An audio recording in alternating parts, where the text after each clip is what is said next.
Okay, here we go. This is part 3. Going to get into shoulder extension and then the supraspinatus muscle, the shoulder. Okay, shoulder extension is a pretty underrated motion in terms of its usefulness clinically. It can do a lot for you clinically. It's just going to talk about what it is. Lifting your arm back, muscles involved.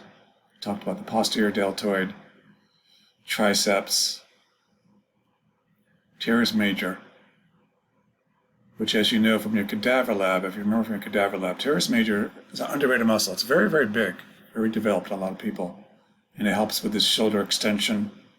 The lats, latissimus dorsi, huge muscle in the lower back.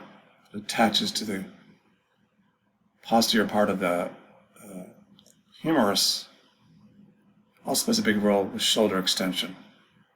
A lot of prime movers with that shoulder extension. A lot of agonists. So that's shoulder extension. That's the anatomy of shoulder extension. Why is it so key in the clinic? Why do you want to think of this as one of your best friends for shoulder pain? This is what it does. This is what studies have shown what the shoulder extension does. It really strengthens the muscles, not getting too much into it, that open up the space in that shoulder joint. Usually when somebody has shoulder pain, it's a space issue. The rotator cuff is not doing what it's supposed to be doing. It's torn, it's irritated, it's weak. They have poor posture, the scapula isn't what it's supposed to be. All these things lead to, as we'll see when you get into the shoulder clinical PowerPoint, into shoulder bursitis, bicep bursitis, rotator cuff injuries, all that sort of stuff. Just comes down to space. They've lost space. It's pushing up, and the humeral head is pushing up into the fossa, pushing into those muscles and nerves and causing pain, causing irritation. So you've lost space. This shoulder extension increases space. Shoulder extension is a great exercise to increase space, movement, range of motion, reduce pain in the shoulder. Someone comes with shoulder problems, you do your tests, figure out pretty quickly it's some kind of rotator cuff impingement issue.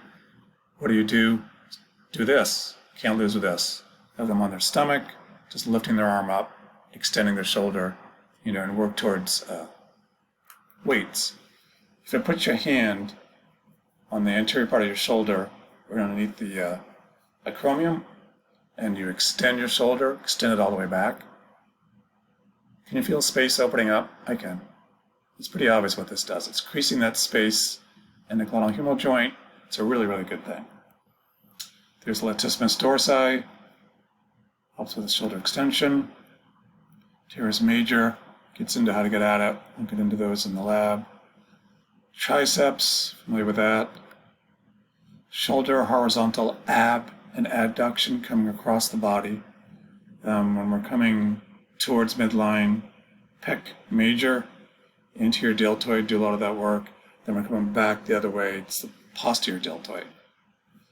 So that pec major, it's a key muscle clinically. It's a popular muscle. A lot of guys love to do those bench presses, build up their pecs. The pec major looks great, all that sort of stuff. But can be detrimental to shoulder range of motion. Why is that? Pulls the humeral head forward. When I say an anterior migration, it pulls it forward, jams it up into that fossa. So you don't, again, it's already a tight space in there, and you're overdeveloping your pecs because you want to look great and all that. Pulls it forward, tightens up that space, and you can lose range of motion. Can lead to a lot of irritation, shoulder issues, because of an overly developed pectoralis major.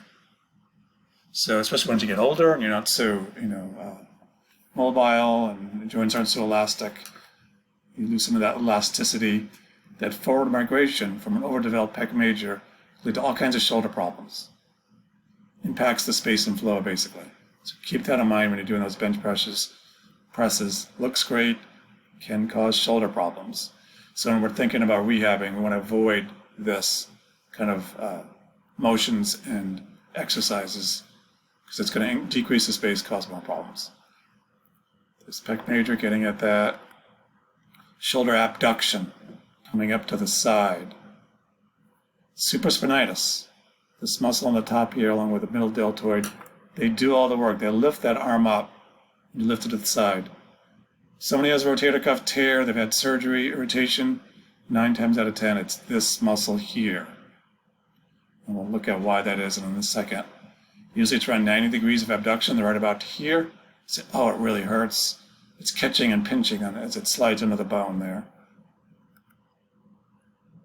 There's palpation of the supraspinatus. It's deep under the traps. You can get at it. A lot of times you're doing ultrasound, massaging, all kinds of stuff. See how it slides into the acromion? Tight space. You should start to be thinking, every time there's a tight space somewhere, potential cause of injury, potential problems, site of problems, and clinically, that's where you're going to focus. That's where you're going to do your work with your ultrasound, your massaging, all that, to calm it down where it's getting irritated in there. There's the supraspinatus there again. See how it comes right under that bone onto the top of the humeral head to lift it up as it contracts. Really a site for problems. And see where it's attaching right here? That's where it usually tears. You'll see that when we get into the other PowerPoint. It frays and tears, and when they do a rotator cuff surgery repair, they go in and they sew it back on here, what they're literally doing. Shoulder abduction, supraspinatus. And that is the end, part 3.